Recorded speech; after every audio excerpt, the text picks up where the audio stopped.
at what is the most important part of speech, verbs. Okay, and why are verbs the most important parts of speech? Well, the most, or rather the best answer is that a sentence cannot exist without a verb. Every sentence has to have a verb. Actually, every sentence has to have two things, a subject and a verb. So verbs, if I ask you to define, I think most of you will say that verbs are actions. Okay, so words denoting action in a sentence are verbs. So for example, he runs, and so that's an action. Verbs can also tell me one more thing. So let me explain that with the help of an example. So suppose I say he is smart, let's say. Okay. Now every sentence has to have a verb. This is a sentence, this is a correct sentence. But is there, so what is the verb? This is the verb. Is that an action? No, it's not an action. So what is it? So verbs can be actions or they can be states. Okay, so this is a state, and this particular one is known as the state of being, meaning it denotes the state of being, the state of existence. States of beings are denoted by the be verbs, am, is, are, etc. Okay, so verbs can be actions or states. Now, there is something known as a linking verb, and it is minorly different from state verbs.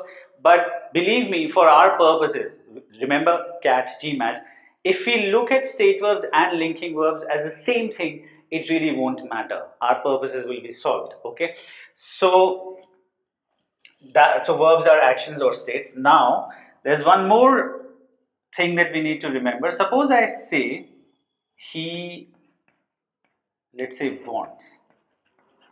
Okay. Now, can I put a full stop here? Compare this with when I say he runs. Can I put a full stop? Yes, of course I can put a full stop, but I cannot put a full stop here. Why can't I put a full stop here? Because I need to answer the question, he wants what? In other words, this particular verb requires an object. It cannot exist. It cannot stand without its object. So he wants, let's say, ice cream. Such verbs which cannot exist without their object are known as transitive verbs. Okay, so what are transitive verbs? Verbs which have to have objects. Whereas such verbs are known as intransitive verbs. Verbs which can exist without an object, meaning they don't have to have an object. Some verbs are both. So for example, run can be transitive as well as intransitive. In this sentence, it is intransitive. But if you say he runs a marathon, in that case, it is transitive because he runs what?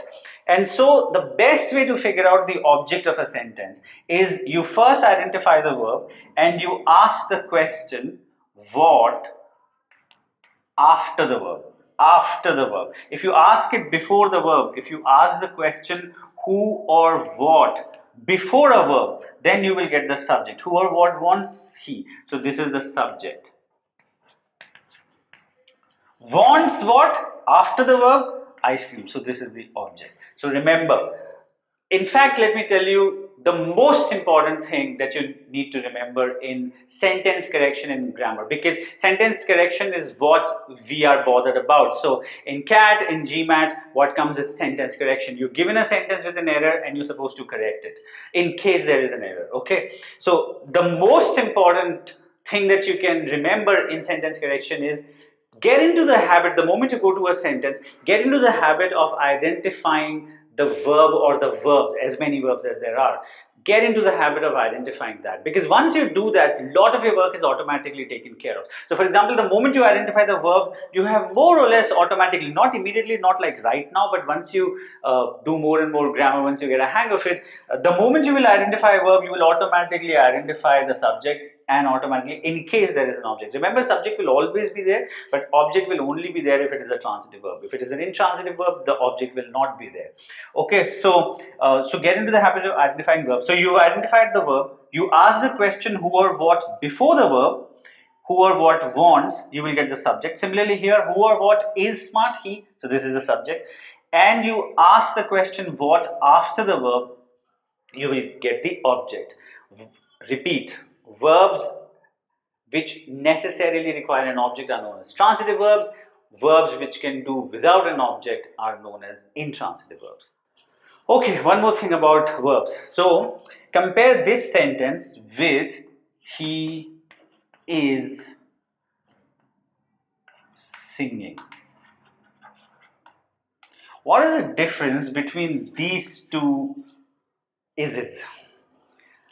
This is standing on its own. It is not, it doesn't require anybody's help. It is not helping anybody. It is a main verb. It is a main verb. Okay. This is helping the main verb. So this is known as a helping verb. Another word for it is an auxiliary verb. Okay. So what is an auxiliary or a helping verb? Which helps a main verb, which means in case of an helping verb, there will be another verb which will be the main verb. Whereas if it is the linking verb or the state verb, then that verb itself will be the main verb. Okay, so that is the difference between helping verbs and linking verbs.